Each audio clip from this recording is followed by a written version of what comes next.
13h48. Impact prévu dans 1 minute. Solution proposée. Virée de 30 degrés à bâbord. Bâbord, tribord. Par là, quoi. Ah bon, par là. Impact prévu dans 30 secondes. Impact prévu dans 20 secondes. Mais Yves, fais quelque chose. Mais j'ai tourné.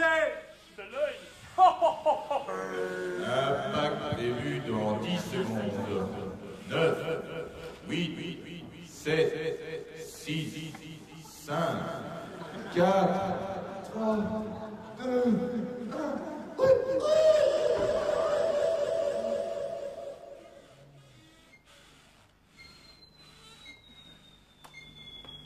Allô?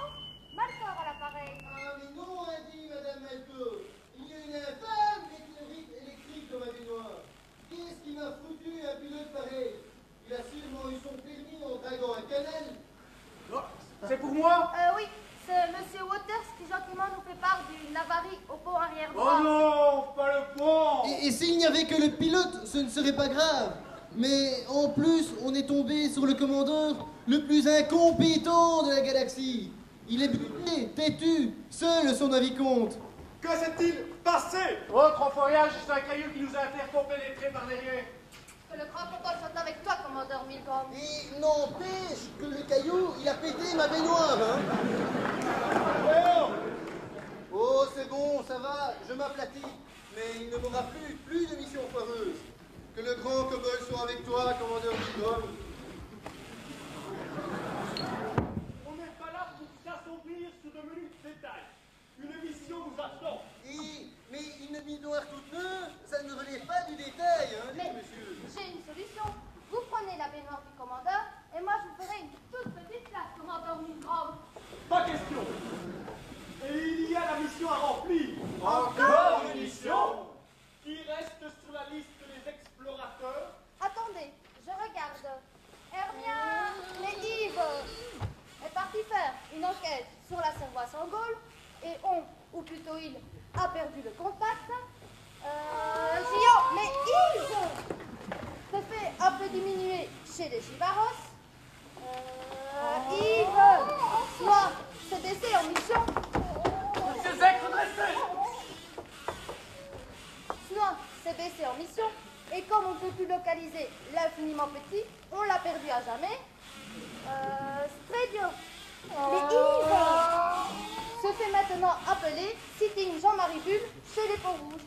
Il ne reste plus que Waters. Mais il sait qu'alors, il ne sait visiblement pas piloter, mais il a un don inné pour l'observation, il voit tout, rien ne lui échappe. Mais qui d'autre que moi pourrait s'occuper de la conduite? Écoute, monsieur, moi, hein, d'ailleurs, je ne suis peut-être pas une caisse enregistreuse, hein, mais j'ai compté, j'ai fait au moins 3 missions de plus que toi. Mais non, une fois, ça suffit, hein, dit monsieur. 3 missions, et maintenant, c'est à moi de piloter et de casser les salles de bain des autres. Hein. Allez. Arrêtez. Comme je vois qu'il n'y a pas moyen de vous décider, on va s'en remettre à une variable aléatoire. Amenez l'androïde.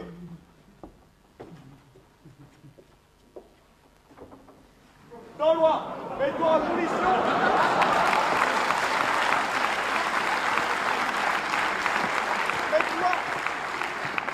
Mets-toi en position, Jacques Pat. Oh, je commence.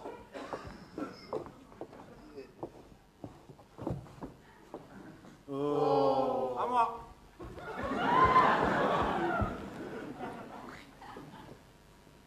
Oh.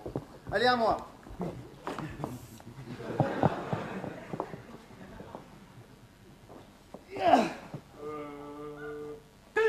Ah, mais trop dégoûtant.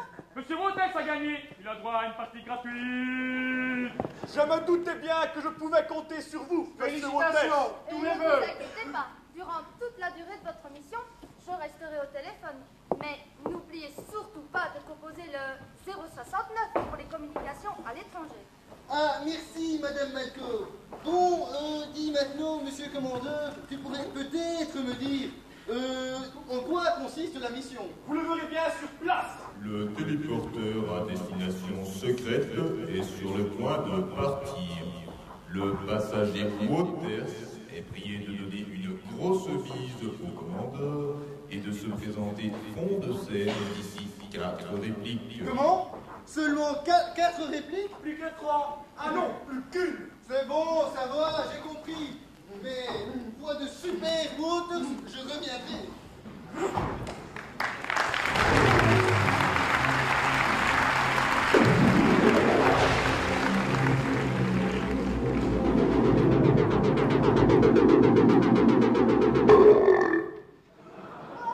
À chaque départ, c'est la même chose. Je sais tout retourner. Oh, mais commandeur, j'ai le temps défaillir. Heureusement que j'étais là, Francine. Mais vous vous êtes levé du mauvais œil ce matin. Merci beaucoup. Toujours à votre service. Maintenant, au boulot, établissez le contact. Oh, mais ils finissent tous par craquer. Pas avec moi, avec Waters. Mais il n'est plus là. Utilisez le téléphone. Bon sang, je n'arrive jamais à passer en deuxième. Comme la moitié des étudiants qui ont descriptive avec vous. J'aimerais bien savoir qui lui a programmé des répliques aussi stupides. Mais enfin, le moteur allait rater. Je vais chercher une nouvelle pile atomique de rechange. Dis, c'est pas un peu fini de pénailler là-au-dessus. Ça fait un quart d'heure que je suis arrivé et j'ai un rapport à faire, moi. Hein. Si le grand Manitou dégarni, qui est soi-disant chef de vaisseau et qu'une andouille, évidemment, a fait commandeur à ma place, daignait du haut de son astronef me donner quelques instructions, moi, ici en bas, j'aurais l'air moins con, hein. Ici, Waters, objectif atteint, attends instruction. Où est-il exactement? Où êtes-vous exactement? Ben, attendez, je regarde. Je suis sur la tête d'une grosse bestiole verte, avec une mâchoire à la Patigny, une cravate à la Lousberg, un crâne à la Hermia, et puis qui me regarde avec des petits yeux cruels. Il fait connaissance avec la faune locale. Il nous ramène illico un spécimen intéressant. Ramenez-nous-en un exemplaire. Mais non, Annie, il est un peu gros celui-ci. Il est fou, quoi, le barbu? Le spécimen est quelque peu volumineux. Qu'il en trouve un autre plus petit, oh, de plus ou moins 1 mètre. Il n'y a rien de plus petit, de plus ou moins une noix. Un instant, je descends. Il a dû lui marcher sur la queue. Dites, chef. Oh, c'est notre dernière pile. Il y a quelque chose qui ne tourne pas rond? Waters est juste poursuivi par un tyrannosaure adulte. Ça y est, je l'ai semé. Il n'y a plus qu'à attendre qu'il pousse. Mais je ne reste pas une seconde de plus dans ce blé hostile. Qu'on me ramène et vite. Monsieur Waters veut revenir. Pas tant qu'il n'aura pas ramené le spécimen. Mais il est peut-être blessé. Je m'en fous. Je veux mon spécimen. Transmettez. Notre vénéré commandeur vous prie de bien vouloir nous ramener un exemplaire. Pas question qu'il aille se faire foutre. Si ce vieux fou veut quelque chose, qu'il vienne le chercher lui-même. Moi, j'abandonne. Monsieur Waters s'en occupe tout de suite. À la bonne heure. Où est-il maintenant? Donnez-moi votre position. Merde! Je veux rentrer. Il est face à une caverne. À sa droite, de minces filets d'eau serpent vers le nord-ouest. Et derrière lui, les marées pestilentielles mécosodiques. Intercaverne loup. Entrez dans la caverne et inspectez. Quelle caverne? Je suis dans la jungle. Il fait tout noir, on ne voit plus rien. Get light. Déclare. Allumez votre torche. Mais il fait jour. There is no light. Et au secours, une grosse bête. Vite, mon paralysant. Merde, oreiller. Ça y est, je la tiens. Mission